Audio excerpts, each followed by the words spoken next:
لیکن یہ کیسے ہو سکتا ہے؟ کیوں نہیں ہو سکتا یہ علیزے؟ انکل جہانگیر کے پاس تو اپنا گھر ہے اور آپ ہمیشہ ان کے ساتھ ہی رہتے ہیں۔ او ہاں، پاپا کے پاس گھر ہے اور میں ہمیشہ ان کے پاس رہتا ہوں، لیکن ان کے ساتھ نہیں رہا۔ وہ اندھیرے میں اس کے چہرے پر موجود تاثرات کو دیکھنے میں تو ناکام رہی کہ وہ کیا کہنا چاہ رہا تھا، اور پھر اس نے کہا، پاس رہنے اور ساتھ رہنے میں فرق ہوتا ہے۔ کیا فرق ہوتا ہے؟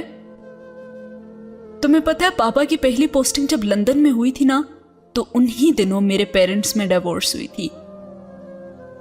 پاپا نے مجھے بورڈنگ میں بھیج دیا اور چند سالوں کے بعد وہ امریکہ گئے تو مجھے بھی ساتھ لے گئے۔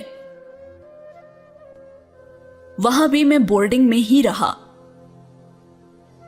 ویکنڈز میں بس ان کے پاس چلا جایا کرتا تھا، اور وہ بھی صرف ویکنڈز پر۔ اور وہ اسے گمسم دیکھتی رہی۔ پھر پاپا کی پوسٹنگز اور جگہوں پر بھی ہوئیں، لیکن میں وہیں رہا، اور بعد میں پاپا ایک بار پھر امریکہ آ گئے۔ تب میں یونیورسٹی میں تھا اور ہاسٹل میں ہی رہتا تھا۔ لیکن کیوں؟ آپ ان کے ساتھ کیوں نہیں رہے؟ اب وجہ تو مجھے بھی نہیں پتا، لیکن بس پاپا نے کبھی ساتھ رہنے کے لیے کہا ہی نہیں، اور میں نے بھی کبھی چاہا ہی نہیں۔ ہو سکتا ہے ایک وجہ ان کی دوسری شادی بھی ہو۔ تو کیا آنٹی سمرین کے ساتھ آپ کے اچھے ٹرمز نہیں تھے؟ نہیں، ایسا نہیں ہے، مگر شاید پاپا سوچتے ہوں گے کہ میری وجہ سے ان کی پرسنل لائف سفر نہ کرے یا ان کی پرائیویسی متاثر نہ ہو۔ صرف اس لیے؟ نہیں، شاید یہ بھی تھا کہ مجھے پاپا کے پاس ایک ایسی زندگی گزارنی پڑتی جو بہت نارمل سی ہوتی، آزادی نہ ہوتی شاید میرے پاس، اس لیے۔ آپ نے کبھی اپنے گھر کو مس نہیں کیا؟ کسی حد تک تو کیا، مگر تمہاری طرح نہیں، شاید اس لیے کہ میرے پاس کرنے کو اور بہت کچھ تھا، مگر کچھ سوچنے کے لیے وقت نہیں تھا۔ اس کے لہجے میں لاپرواہی تھی۔ اور علیزے ابھی بھی ویسی ہی باتیں کر رہی تھی، اس کی بات گھر اور پیرنٹس پہ ہی ختم ہوتی تھی، اور کہنے لگی، آپ کا دل نہیں چاہا کہ آپ کا اپنا گھر ہو، پیرنٹس ہوں، اور عمر نے اس کی بات کاٹ دی۔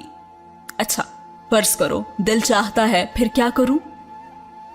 مجھے پتا ہے گھر نہیں مل سکتا، پیرنٹس نہیں مل سکتے، اب میں یہ تو نہیں کر سکتا کہ ماؤنٹ ایورسٹ پر چڑھ کر کود جاؤں۔ یار نہیں ملتی بہت سی چیزیں، تو نہ ملے پھر کیا کیا جائے؟ اور علیزے کو اس کے اطمینان پر رشک آیا۔ اچھا یہ بتائیں، جب آپ جاب کر رہے تھے تو آپ نے کبھی اپنا گھر بنانے کی کوشش بھی نہیں کی؟ لندن میں جاب کرتا تھا میں علیزے، اتنی بڑی جاب نہیں تھی کہ گھر خرید لیتا۔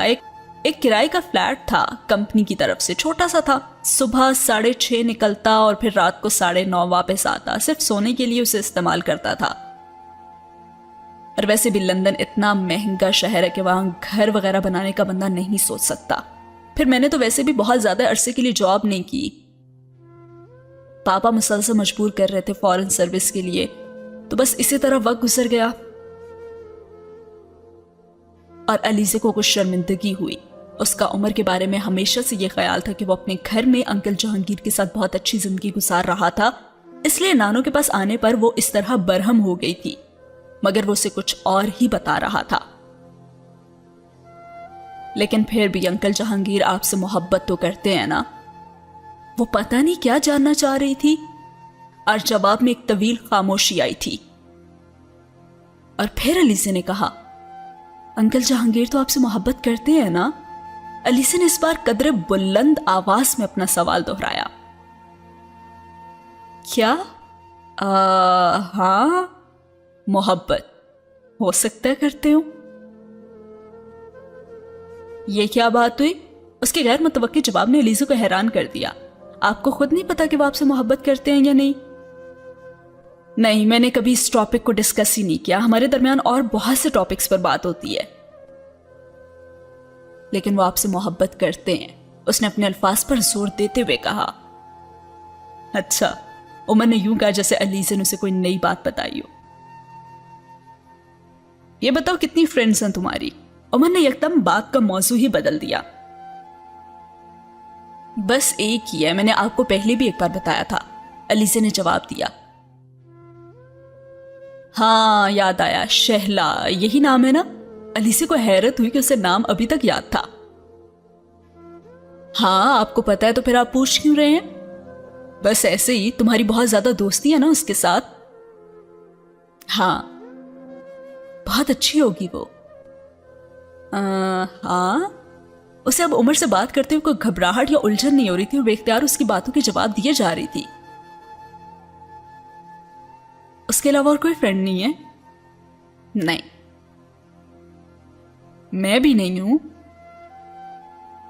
وہ جواب دیتے دیتے کچھ الجھ گئی۔ آپ بھی ہیں، لیکن شہلا جتنا کلوز نہیں ہوں نا؟ اس بار اس نے پوچھا۔ نہیں اتنا تو نہیں، علیزہ نے کچھ سوچ کر کہا۔ اچھا چلو، فرینڈ تو ہوں نا؟ جی بس ٹھیک ہے، اسی خوشی میں میں تمہیں کچھ کھلاتا ہوں، بلکہ تم بتاؤ کہ کیا کھانا ہے؟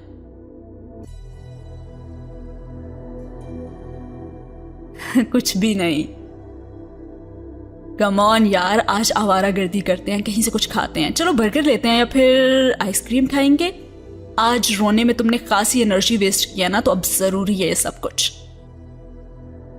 عمر نے اٹھتے ہوئے اپنا ہاتھ اس کی طرف بڑھا دیا اور اس نے عمر کا ہاتھ تھام لیا۔ ریس کورس کے دوسرے گیٹ سے وہ جیل روڈ پر نکل آئے اور عمر اب اسے لطیفے سنا رہا تھا اور وہ ایک چھوٹے سے بچے کی طرح اس کا ہاتھ تھامے اس کے تیز قدموں کا تعاقب کرتے ہوئے اس کی باتوں پر کھلکھلانے لگی تھی۔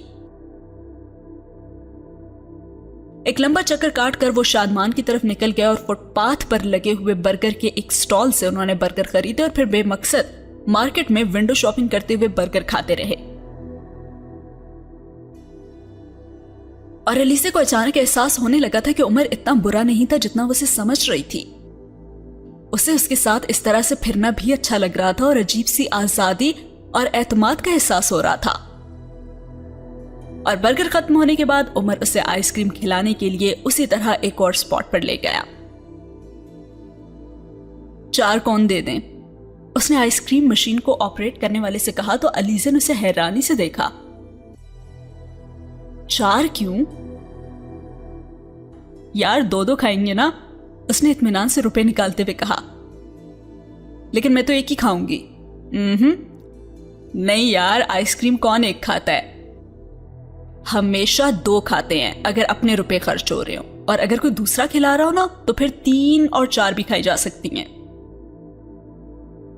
اس نے جیسے علیزہ کو ایک پتے کی بات بتائی تھی۔ مگر ایک وقت میں 2 کیسے کھاؤں گی؟ اس نے عمر کے ہاتھ سے کون پکڑتے ہوئے کہا۔ یہ میں تمہیں سکھاؤں گا، تم آؤ تو صحیح۔ اس نے خود بھی اپنے دونوں کونز پکڑتے ہوئے کہا اور پھر وہ بڑی برق رفتاری سے بیک وقت دونوں کونز کھانے لگا، اور اس کی مہارت یہ ظاہر کر رہی تھی کہ وہ یہ کام کرنے کا عادی تھا۔ علیزہ اس کے ساتھ چلتے ہوئے خود بھی اسی کی طرح آئس کریم کھانے کی کوشش کر رہی تھی، مگر آئس کریم پگھلنے لگی تھی اور مین روڈ پر آتے آتے آئس کریم اس کے دونوں ہاتھوں اور کلائیوں پر پگھل کر بہنے لگی تھی، اور عمر اس وقت تک دونوں کونز تقریباً ختم کر چکا تھا۔ اور ساتھ چلتے ہوئے اس نے علیزہ کو کچھ افسوس بھرے انداز میں دیکھتے ہوئے کہا، کیا کرو گی یار تم زندگی میں؟ یہ اس قدر ضروری کام تمہیں نہیں آتا، مجھے کم از کم تم سے یہ توقع نہیں تھی۔ اور واپس جیل روڈ پر آتے ہوئے اس کی آئس کریم ختم ہو چکی تھی، مگر دونوں ہاتھ پگھلی ہوئی آئس کریم سے لتھڑے ہوئے تھے۔ یہ آپ کی وجہ سے ہوا، یہ دیکھیں میرے ہاتھ گندے ہو گئے، اب انہیں صاف کیسے کروں؟ علیزہ نے اسے ہاتھ دکھاتے ہوئے کہا۔